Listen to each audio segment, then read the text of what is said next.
बिस्मिल्लाहिर्रहमानिर्रहीम। अस्सलाम वालेकुम। Welcome to my channel.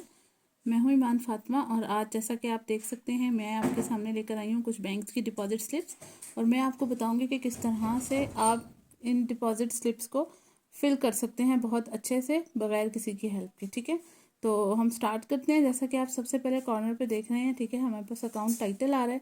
ठीक है, इसमें आप जो है वो अपना अकाउंट टाइटल लिखेंगे।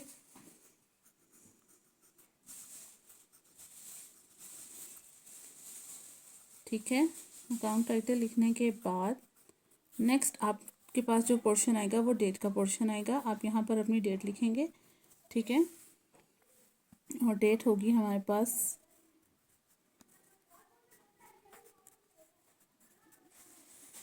आज की। ठीक हो गया।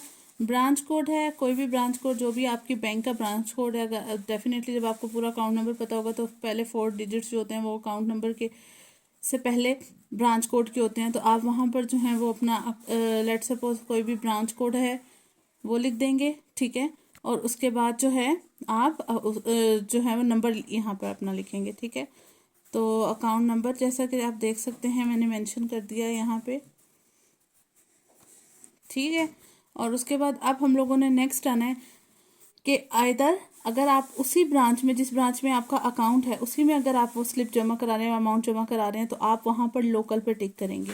ठीक है, और अगर आप ऑनलाइन जमा करा रहे हैं या किसी और ट्रांजैक्शन कैटेगरी में करा रहे हैं तो वो फिर मैं आपको नेक्स्ट वीडियो में बताऊंगी कि वो किस तरह से आप लोग करेंगे। ठीक है, तो ये हो गया। ठीक है, अगर आप उसी ब्रांच में जिस ब्रांच में आपका अकाउंट है वहीं पर जमा करा रहे हैं तो वहाँ पर आपने जो है वो लोकल को टिक करना है। ठीक है, उसके बाद करेंसी है, किस करेंसी में डील कर रहे हैं। अगर आप एफसी वगैरह जमा करा रहे हैं, अमेरिकन डॉलर जमा करा रहे हैं, यूरो करा रहे हैं, ठीक है, जिस तरह के भी करा रहे हैं, ठीक है, वो उस पर टिक कर देंगे। लेकिन नॉर्मली आपको पता ही है कि हम पीकेआर में करा रहे होते हैं तो आपने करेंसी पे जाके पीकेआर पे अपनी रुपी पे टिक करना है। ठीक है, और उसके बाद लेन देन की किसी में ट्रांजेक्शन टाइप आ जाती है, क्या आप कैश जमा करा रहे हैं या क्लियरिंग का चेक है, ट्रांसफर है या कलेक्शन है। ठीक है, अच्छा, अगर तो कैश जमा कराएंगे तो कैश पे टिक कर देंगे। ठीक है, अगर आप कोई फंड ट्रांसफर कर रहे हैं, ठीक है, चेक है आपके पास, ट्रांसफर का चेक है, मतलब मिजान का ही चेक है, एक अकाउंट से दूसरे अकाउंट में ट्रांसफर कर रहे हैं तो आप इस पे ट्रांसफर पे टिक कर देंगे। ठीक है, और अगर क्लियरिंग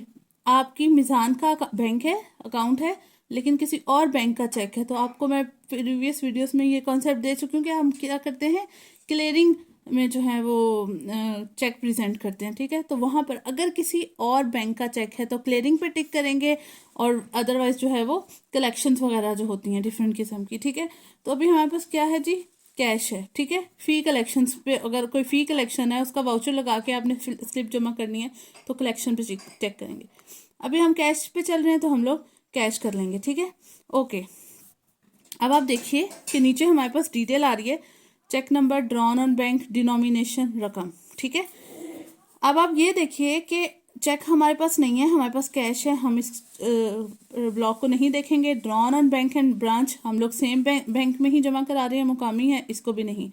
यहाँ पर हम जब आएंगे डिनोमिनेशंस पे तो फर्ज करें आप अगर अपने अकाउंट में 5,000 जमा करा रहे हैं, ठीक है, 10,000 जमा करा रहे हैं, कैश जमा करा रहे हैं, तो डिनोमिनेशन में फर्ज करें आपके पास 5,000 का एक नोट है तो 5,000 के आगे आप एक लिख देंगे। ठीक है, अगर आप 1,000 के इसी तरह आपके पास 2 नोट हैं, ठीक है, और 500 के 6 नोट हैं, ठीक है, तो आप इस तरह से डिनॉम्स लिख दें। लिखने को वो खुद भी लिख सकते हैं, ठीक है, लेकिन क्या होता है कि थोड़ी सी हम लोग अगर उनकी आसानी कर देंगे तो कोई मसला नहीं होगा। ठीक है, बैंक्स वालों की उन्होंने भी लिखना ही होता है, आप खुद भी लिख देंगे तो कोई प्रॉब्लम नहीं होगा। ठीक है, ये देखिए 3,000 और यहाँ पर आप टोटल करके 10,000 रकम लिख दीजिए। बहुत से लोग हैं मैंने देखा है उनकी प्रैक्टिस होती है, वो लिख कर लाते हैं। ठीक है, इस तरह से आप ये लिखेंगे और उसके बाद टोटल अमाउंट्स इन वर्ड्स, तो यहाँ पर आप लिख देंगे 10,000 ओनली। ठीक हो गया, यहाँ तक अब हमारी डिपॉजिट स्लिप जो है वो इतनी फिल हो गई है। अब क्या है, depositor information only for cash deposit.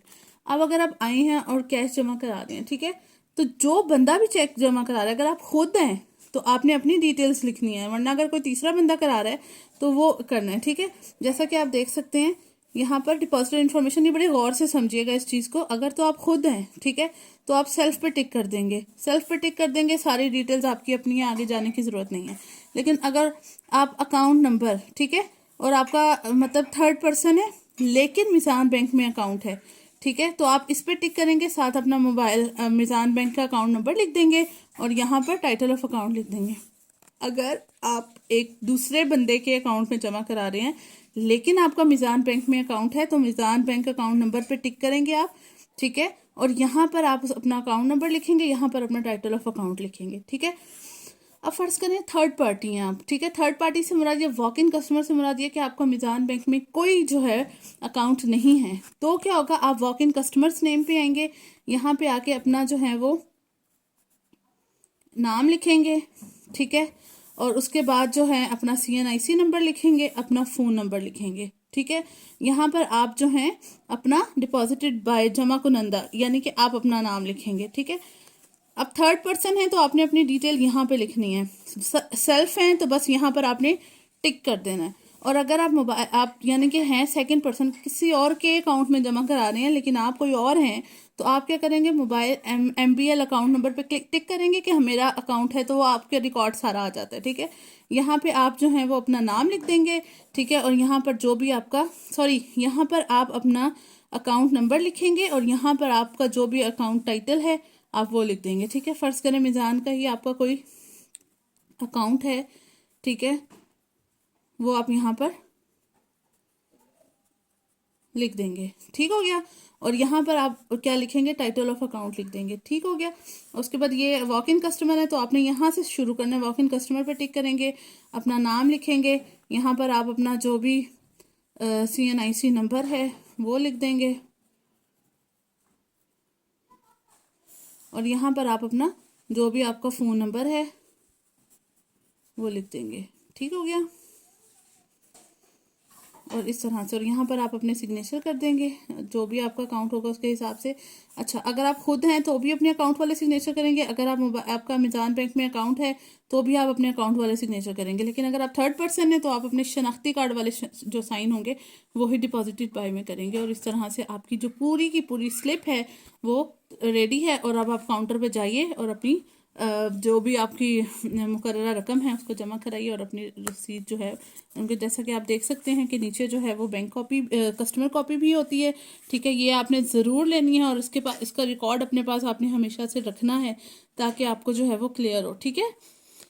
उसके बाद ये बैंक ने कुछ टर्म्स एंड कंडीशन लिखी होती हैं जो कोई कभी भी नहीं पढ़ता है, लेकिन इसको अगर आप पढ़ लें तो बड़ा फ़ायदा हो जाएगा, ठीक है। बहुत से काउंटर से पहले आप देख लें कि आपने जो रसीद है वो सिस्टम से पहली अगर आप देखें कि बराए मेहरबानी बैंक काउंटर छोड़ने से पहले इस बात का इत्मीनान करें कि रसीद सिस्टम से तौसीक शुदा है या नकद रकम चेक वसूली की मोहर सब्त है और बैंक के मुकर्ररा करदा एहलकार से दस्तखत शुदा है, ठीक है।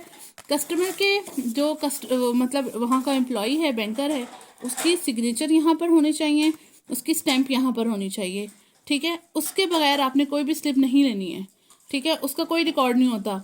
आपको पता होना चाहिए आपने कहाँ पर क्या किया है। अगर फ़र्ज़ करें आप कैश जमा करा रहे हैं वो उसी टाइम जमा हो जाती है तो यहाँ पे एक कंप्यूटराइज स्लिप आएगी, ठीक है। अगर आप क्लियरिंग वगैरह की कर रहे होते हैं तो वो दूसरी मैनुअल स्टैंप्स लगा के देते हैं या पेड की स्टैंप्स लगा कर देते हैं, तो वो स्टैंप यहाँ पर लगी होनी चाहिए, उसके साथ बैंकर के दस्तखत होने चाहिए, स्लिप कंप्लीट होनी चाहिए ताकि आपके पास आपकी हर एक चीज़ का रिकॉर्ड हो। ख़ुद को हमेशा सेव करें और बैंकर्स को भी सेव करें इस तरह से कि कंप्लीट इन्फॉर्मेशन, कंप्लीट डिटेल्स उनसे लें, ठीक है। तो ये थी आज की वीडियो। मैंने बड़े स्लो आहिस्ता आहिस्ता आपको हर एक चीज़ बताने की कोशिश की है। आई होप कि आपको क्लियर हो गई होगी और मैं इंशाल्लाह आपसे मिलूंगी नेक्स्ट वीडियो में एक नई डिपॉजिट स्लिप के साथ, एक नई चीज़ के साथ। तब तक के लिए अल्लाह हाफिज़।